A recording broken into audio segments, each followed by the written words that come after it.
Здравствуйте, уважаемые друзья! Мы сейчас находимся в городе Бангор, штат Мейн, на месте пребывания, очень длительного пребывания автора, очень известного автора Стивена Кинга, который пишет, как вы знаете, сценарий к фильмам и заодно книги в стиле ужастиков. Собственно, сейчас мы едем смотреть дом Стивена Кинга, посмотрим, наверное, музей, если получится, потому что время уже 3 часа дня, и не факт, что в субботу он работает. Ну и плюс оглянемся по сторонам, что есть в этом замечательном городе. Надо сказать, что сам городок небольшой, он всего насчитывает 30 тысяч населения, и плюс, если брать агломерацию совокупную, да, которая окружает город, это порядка 130 тысяч человек. То есть, в принципе, насколько я понимаю, город вполне себе сопоставим с тем, что из себя представляет Шербрук. Ну и, собственно, вы можете сравнить квебекскую, канадскую глубинку и, собственно, американскую глубинку. Так, тут очень много всяких разных поворотов. Камера норовит время от времени падать. Но мы преодолеем эти сложности и доедем до этого города. Что вам еще пока рассказать? Ну, по поводу Стивена Кинга вы все знаете. Про него рассказывать особенно нечего. По поводу этого города, этот город является региональным транспортным центром. Здесь есть железнодорожный узел, потом вроде как есть грузоперевозочный хаб, то есть здесь грузы разгружаются дальнобойные машины, которые везут потом груз, прежде всего, на территорию Канады. Вот справа вы видите какое-то место развлечений. Интересно, что это? Это как раз музей транспорта, да, куда мы, собственно, собираемся заехать попозже. Сейчас мы просто въедем на стояночку для того, чтобы вам показать стояночку. А потом мы туда зайдем.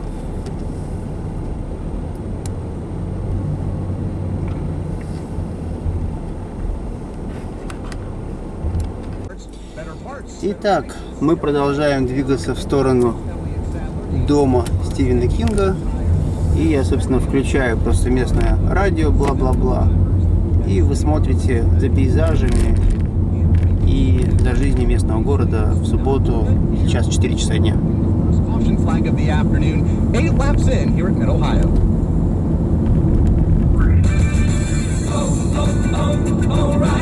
If it's time to top off, flush or refill your cooling system, stop by O'Reilly Auto Parts for O'Reilly Universal Premix Antifreeze and Coolant, $8.99 a gallon. Protect your engine with O'Reilly Universal Premix Antifreeze and Coolant, $8.99 a gallon at O'Reilly Auto Parts. Better parts, better prices every day. Limit supply. See store for details. O'Reilly Auto Parts. At Lumber Liquidators, our founder is back, and we're consolidating our inventory so you can get special clearance deals on quality floors that you won't find anywhere else. Why pay $3 a square foot for hardwood at other stores? We have easy click pre-finished butterscotch oak for just 99 cents. Beautiful, unique bamboo for $179. More than 80 styles of American and European laminate from 59 cents and more. Plus 18-month special financing. I recently came back to Lumber Liquidators to get us back to basics. Just good wood at a good price. These deals won't last. Visit lumberliquidators.com to find a store near you. Try petty.com to reserve your experience. Wrapping up the first caution flag of the afternoon here at the Mid-Ohio Sports Car Course after David Starr stalled out on the racetrack. We told you some of the drivers that did not come to the pit lane a moment ago. Add Boris said to that list he will be the race leader when we go back to green over Chase Elliott, Regan Smith, Daniel Suarez, and Ben Rhodes as the field's back on the front stretch, ready to go back under the green flag. American Ethanol Green is back in the air. Boris said Chase Elliott drag racing to the end of the front stretch, making the hard left-hand corner through turn number 1 in a battle for for the lead. Boris said down to the inside. Chase Elliott to the outside, drops the right side tires of that Napa Chevrolet off on the grass. He pulls it back in. Now Chase Elliott with the preferred line, heading into turn number 2 in the keyhole. Slight contact between the two, give the advantage to Chase Elliott. It's Boris said falling back in line just in front of Daniel Suarez. Side by side battle working their way off of turn number 3. Regan Smith and Justin Bryan up the way. Chase Elliott up to the gearbox with a 5-car length advantage over Boris said down the straightaway. Suarez, Regan Smith, Justin Marks, Ben Rhodes, the next drivers in line. Kenny Habul, he'll look to the inside. And Ben Rhodes fall back in line. That's the battle for 6th position. It's going to be 2x2 racing from about 8th on back through the S's. Drivers now knifing their way back down into turn number 5. All the while, Chase Elliott with a 2-car length advantage. Up and over the hill they come. Your leader is still Chase Elliott by about 3 car lengths over Boris said. Then it is Daniel Suarez. Regan Smith very close in that 4th spot. Starts to tighten up as well from 5th. That's where you'll find Justin Marks, Ben Rhodes, and Kenny Abul. They are absolutely nose to tail. Everybody single file through turns 8, 9, 10 as they make their way now through the left-hand turn 11. All of these new names at the front of the field as drivers that did not make pit stops, just 2 laps. Has definitely put to rest those questions as to the competency of the Lebanese authorities, as well as putting an end to this chapter of who Essir was. So did he have any sort of alliances with groups in Syria that people may have heard of? Of course, ISIS or Jabhat al-Nusra, the jihadist groups fighting on behalf of Sunnis in Syria. He definitely had pledged support for the actions of Jabhat al-Nusra and what these groups were doing inside Lebanon in order to try and alleviate the suffering of the Sunnis in the country. Actually, he himself claimed to have formed his own military group called the Free Resistance Brigade in order to help with the fighting in Syria. So he was definitely part of the supporters of the armed opposition in Syria. Was journalist Noor Samaha speaking to me from Beirut. To the aftermath of those huge explosions in Tianjin in China now, in which at least 100 people have died. They happened on Wednesday night, but the danger persists from the possibility of further explosions and from highly toxic chemicals released in the blast, in particular sodium cyanide. Well, the exclusion zone was extended today. A school being used as a shelter has been evacuated too, and people have been advised to wear masks and long sleeves and trousers. However, there was one moment of good news. A survivor was found just 50 meters from where the explosions happened. A 50-year-old man, badly burned, but alive and amazingly still conscious. Well, these residents say they've been stopped at police checkpoints as they tried to get back to their homes. I just bought some things, and when I got to roughly number 9 Street, I had to get out of the car because they'd blocked the road. I asked them what's going on, and they said it's still dangerous inside. You can't enter. Just now, police officers came over and said everyone on the road has to go on that side because over here they're about to start the final battle against the fire. Well, Roy Kelt is a British engineer who has an apartment close to the site of the blast. So, how are things for him at the moment? We're actually living in a hotel about 30 miles away from the initial blast area. I've been back to get some clothes and things, and I mean the area where we live now is pretty much like a ghost town. And anybody who is there is wearing protective safety masks, you know, like not breathing apparatus, but just like surgical masks. We're being warned if it rains or to wear long sleeve clothes, long trousers, you know, that kind of thing, and use an umbrella. So they're pretty worried about what can come out of the sky if it does rain, you know. And really, that advice applies even to you with the distance that you are outside the city centre?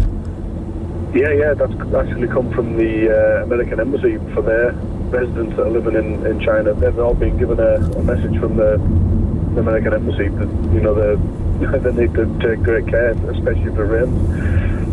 Really? So the worry is that there's so many chemicals in the air that if the rain starts, that could move it all around, even, as you say, 20, 30 miles outside.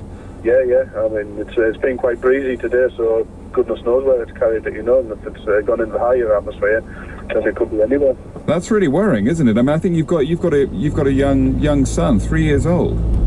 Yeah, he's 3 years old, yeah. I mean, what you'll see now is if as soon as it starts raining, you'll see people dashing for cover, you know. It's going to be crazy for a long time, I think. So, what's your plan? I mean, given that, are you going to stay put? Are you going to try and either come home or move away further?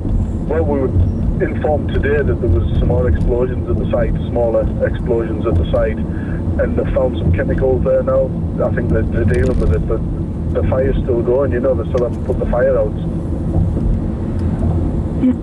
The authorities here have told us that everything is safe, everything is okay, you can go back, we're staying away. But I mean, Tianjin is your home, isn't it? I mean, I think that you've been living there for 6 years, is that right? Yeah, that's right, yeah. I mean, my work's here, my family's here, everything, So. And was your apartment badly damaged? Not so much ours, no. We were actually protected from the blast by another apartment block directly between us and the direction of the blast. We still felt the shockwave quite badly, our windows got blew up and that kind of thing, but there was a few broken windows, but nothing serious. But the other apartment, there was a lot of broken windows and doors blown off inside the apartment, on the one that opposite us. So yeah, we were quite sheltered really. I think we were lucky in retrospect. I mean, what's the atmosphere? Are people just dealing with it the best they can, or are people angry about either what's happened and also, as some people have told us, the lack of information about what's been going on?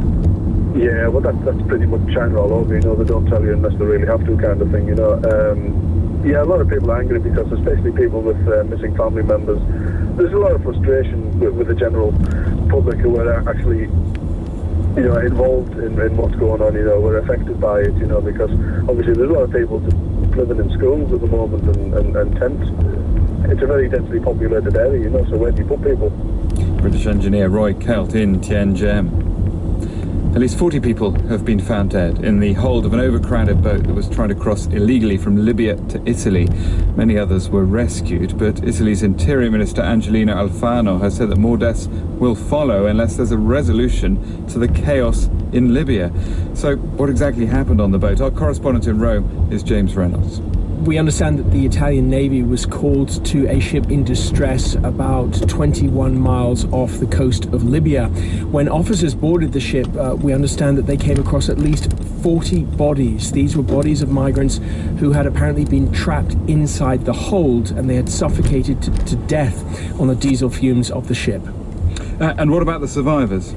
We know that there are around 320 of them. They've been taken under the care of the Italian Navy, and if standard procedure is followed, they will have been taken to either the southern tip of Italy or to Sicily, and perhaps prosecutors will have wanted to speak to them, or may delay that for a few days, because prosecutors, particularly in Sicily, will want to try to charge those responsible for the deaths of the 40 people on board. In other words, the people piloting the ship? Indeed, the smugglers or the traffickers who will have taken the decision to lock or trap the migrants inside the hold of the ship. Italian prosecutors may simply believe that is a criminal decision that led to homicide. James, you've been following this situation for months now. Is there any sign this year of the situation slowing down, the numbers decreasing, or is it still as intense as it's been all year? It is incredibly intense indeed. It looks to be speeding up. I spent several days last week on the Greek island of Kos, just about 3 or 4 kilometers or miles from the Turkish mainland. It was so close you could see the traffic in Turkey. And my colleagues and I spent several nights on the beach in Greece, simply watching the migrants arrive in overcrowded dinghies. And when they got into Greek territory, the police simply ignored them. And we know there have been a lot of problems in Kos in the last few days. Migrants have been rounded up and so on. And in Italy, of course, they're very angry as well, both the migrants for the lack of conditions they have, and the Italians for the kind of numbers of migrants who've come onto their land. And that's one route through Turkey, and mainly refugees from Syria, as I understand it. Italy's Interior Minister, we've heard today, calling for action in Libya to try and stabilise the situation there. I mean, how much appetite is there in the West for the sort of action that might stop all these boats coming across? Between slim and none might be the flippant answer to that, but I think there is some truth in that Western governments might even say, well, how should they even intervene in Libya? To what extent would any action be worthwhile? To what extent would it make a bad situation worse? And Italy, of course, feels that without any action in Libya, it will be forced to rescue these migrants and also to provide food and water for them. Italy this year has so far rescued or provided homes for more than 100,000 migrants. Greece has provided homes, I think, for 120,000. And these two countries, on the poorer side of the southern part of the EU, feel that they should not be made to pay the brunt for what is a European and indeed a global problem. And that was our Rome correspondent, James Reynolds. You're listening to News Hour from the BBC World Service.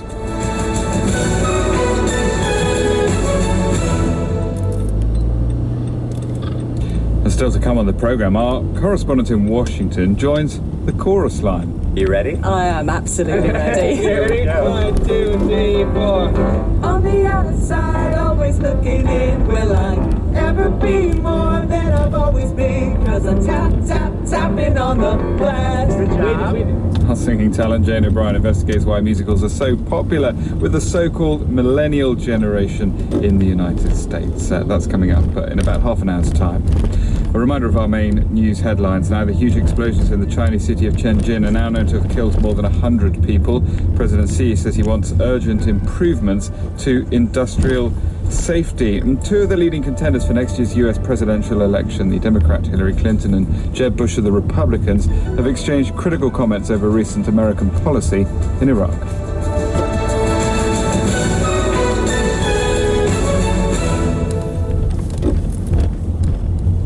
You're listening to News Out with James Menendez. Events have been taking place to mark the 70th anniversary of the end of the Second World War, the day when Japan surrendered to the Allies. A little later in the programme, we'll be finding out how the anniversary has been remembered in Japan itself, and looking at how Japan's dealt with its wartime legacy. But now to those marking the day here in Britain. The Queen, her husband the Duke of Edinburgh, and the Prime Minister David Cameron attended a church service for veterans held at St Martin in the Fields on London's Trafalgar Square.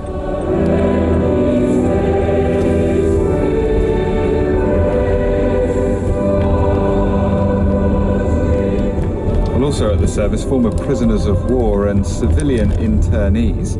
Rouse Voicey is a 95-year-old Royal Air Force veteran who worked on the Sumatra Railway as a prisoner of war. And Barbara Sowerby, now 78 years old, was a civilian internee at Stanley Prison in Hong Kong.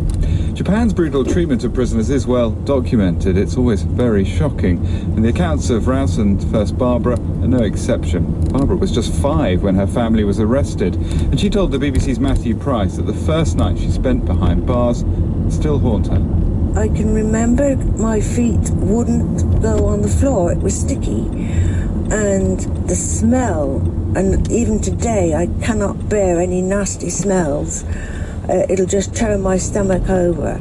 After I found out what it was dead bodies all over the place. Someone produced candles and they got the children to bed. And they cleared up the place, and it was blood that my shoes were sticking on.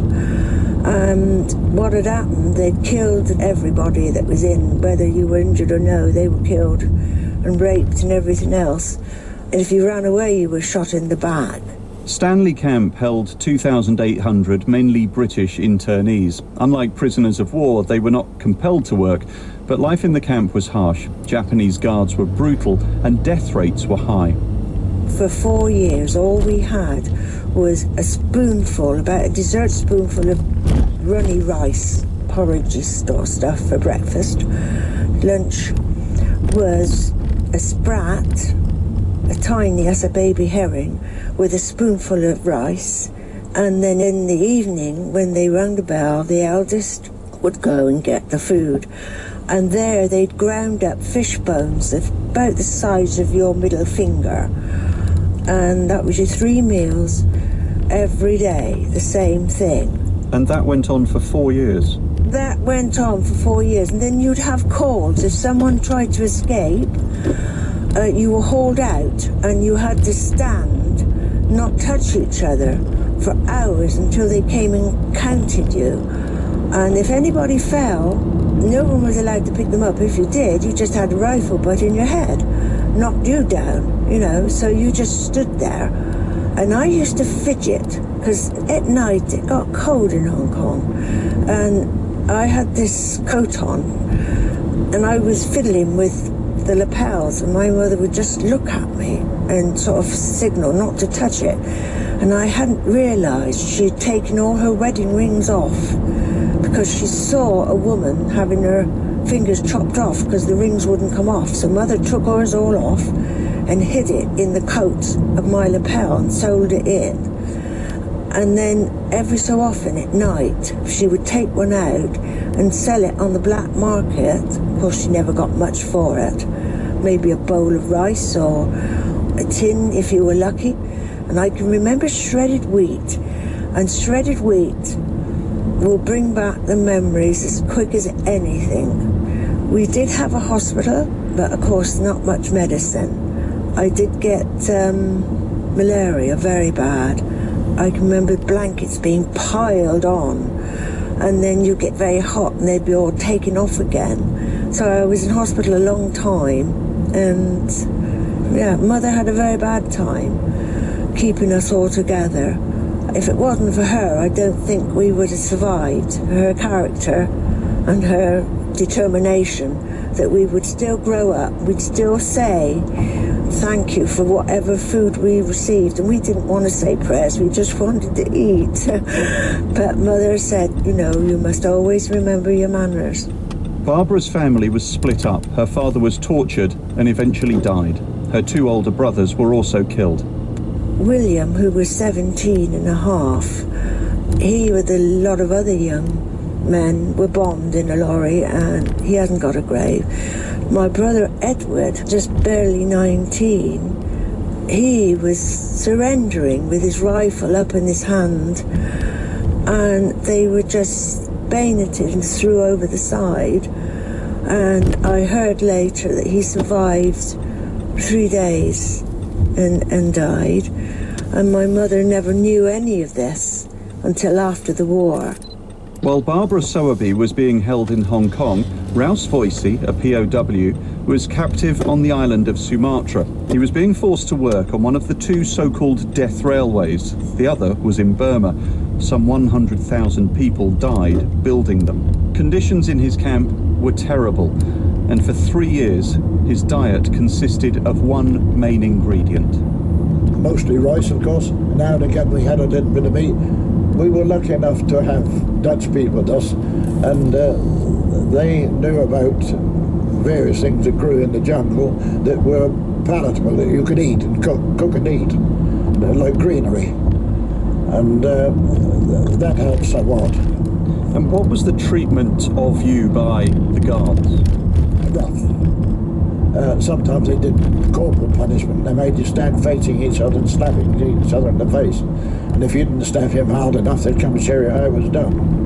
On other occasions, one guard in particular, he liked to make kneel on the railway line on him, and that was pretty painful.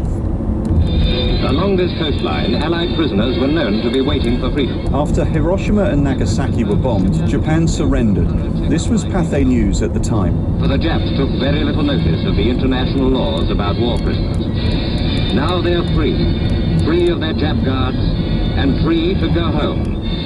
And boy, are they happy. Rouse Voicey, the day of liberation, what happened in the camp? Well, it's very difficult to say. They took us to work, and they didn't seem at all interested, and eventually took us back to camp without any work that day. And that evening, we learnt afterwards that they were burning all the records, and the next morning they were just gone. A few days later, Lady Mountbatten came and said, "My old man will get you a lot out of here soon," and that was it. We didn't realise it until much later. Barbara, you will be in London as the 70th anniversary of VJ Day is commemorated. What will the thoughts be going through your mind? Please don't let it happen again. Don't let children see horrible things. You know, let them be children. And Rouse Voicey? Well, thankful that we've had many years of peace in this area anyway, and that I hope it will continue for many years to come. But wars are never won by anybody. Everybody loses. And that was Rouse Voicey. We also heard from Barbara Sowerby, both of them talking to the BBC's Matthew Price. As I said, more on this coming up a little later. We're going to be discussing and comparing how Japan and Germany have both dealt with the way each country behaved during the Second World War. That's coming up in about 10 minutes' time. Let me also remind you that just to avoid ever missing an edition of News Hour, I can highly recommend subscribing to the BBC NewsHour podcast. Just search for that in your internet search engine. You'll see all the old editions come up, but you can also, as I say, subscribe to the feed. They'll download automatically twice a day. This is News Out from the BBC World Service. Do stay with us. More to come in the next half hour.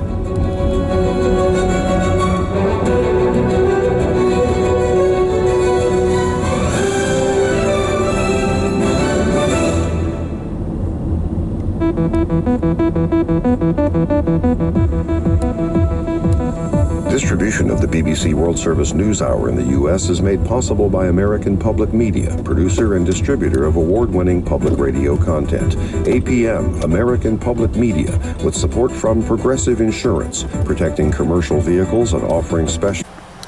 Ну вот, дорогие друзья, мы прибыли к цели нашей поездки, к особняку Стивена Кинга в городе Бангор, штат Мейн.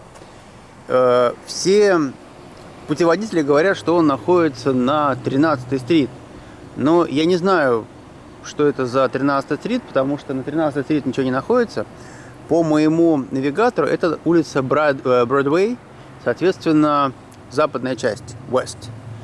И, естественно, частная собственность, никто нас сюда не пустит. Но вот сам особнячок писателя Стивена Кинга мы посмотреть можем. Такие вот забавные ворота,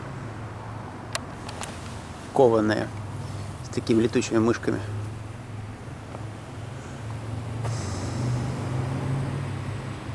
Интересно, что обозначает цифры 4 и 7.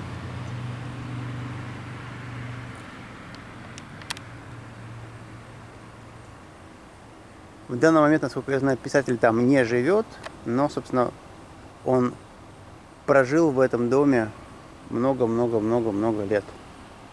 И практически все свои романы он написал именно в этом особняке. И, кстати, насколько я помню, большинство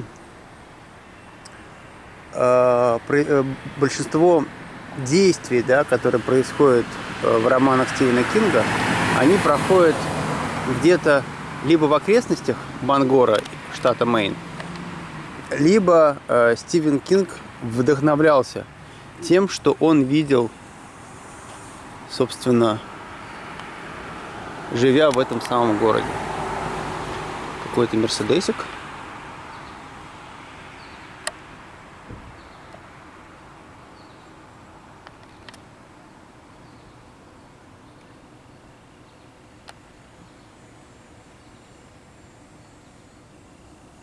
По соседству не меньший по размеру дом, если не больший.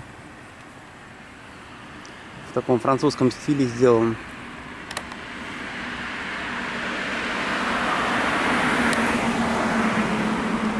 На заборе тут еще какая-то такая трехглавая живность, так понимаю, типа дракона что-то, да. И вот такая вот красота.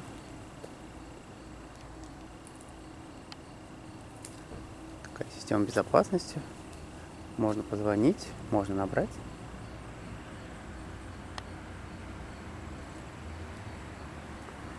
Улочка очень спокойная, очень тихая.